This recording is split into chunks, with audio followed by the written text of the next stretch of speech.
Bonjour les amis, je suis contente de vous retrouver et de pouvoir partager avec vous ce que le Seigneur me montre ces jours-ci. Et j'espère que cette période de pause vous a inspiré quand même à creuser dans la parole de Dieu et faire vos propres découvertes. Parce que maintenant, nous allons commencer une petite mini-série sur les saisons de Dieu. Et vous allez découvrir que chaque saison de Dieu dans votre vie a un objectif très particulier. Même les saisons difficiles de sécheresse, quand tu as l'impression que ton âme est une terre aride et desséchée, un sacré désert si vous voulez. Même là-dedans, Dieu utilise cette saison pour révéler de qui vous êtes fait.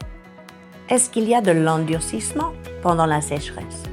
Ou est-ce qu'il y a plutôt l'approfondissement pendant cette période desséchée?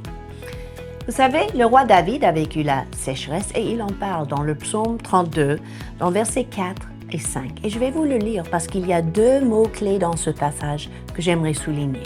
Voilà ce qu'il dit. « Nuit et jour, ta main s'appesantissait sur moi.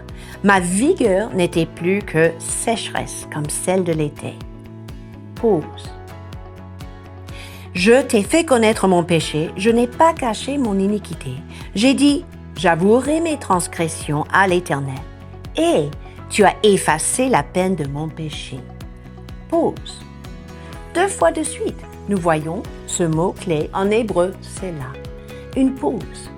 Le problème, c'est que la plupart d'entre nous, nous avons tendance à sauter dans la lecture, ne pas s'arrêter et faire la pause. Mais c'est justement dans cette sécheresse de son âme, David nous montre l'exemple que la pause sert à quelque chose. Ce n'est pas à sauter, mais pour s'arrêter, pour méditer, pour réfléchir et surtout pour laisser Dieu agir. Et dans le cas de David, Dieu a révélé les iniquités, les transgressions et les péchés. Mais suite à cela, il a pu les effacer pour purifier David. Et c'est ça, notre exemple. Dieu révèle des choses cachées pendant la sécheresse afin de nous libérer et de nous purifier. Jamais pour nous condamner ou nous culpabiliser. Chaque sécheresse a son objectif.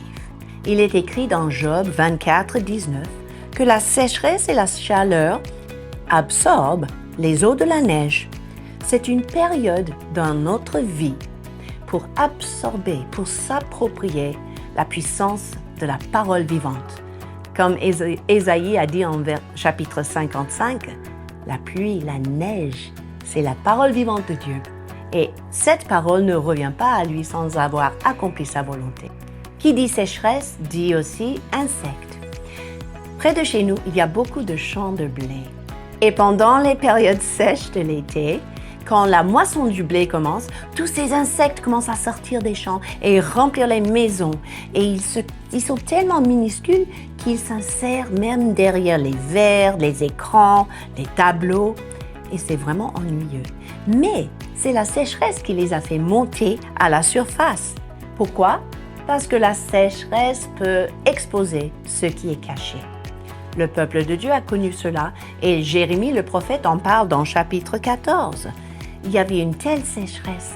Le peuple ne savait plus quoi faire. Les fermiers avaient honte de la situation.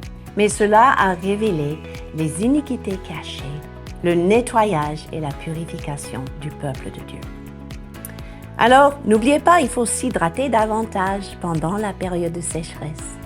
Mais l'eau peut coûter plus cher ou peut devenir plus rare. Et c'est à ce moment-là que nous sommes devant un défi.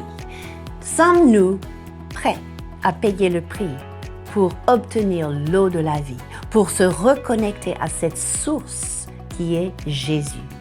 Il est la source d'eau inépuisable. Il est cette présence, cette vie qui ne disparaîtra jamais. Il est la parole vivante qui nourrit à chaque instant. Il est notre force, il est notre soutien. Et mon défi pour vous aujourd'hui est simplement le suivant. Êtes-vous bien connecté à la source de vie pour boire de ces eaux vives et surmonter la saison de la sécheresse dans votre vie? Dites-moi ce que vous en pensez. Et sur ce, je vous dis à la semaine prochaine.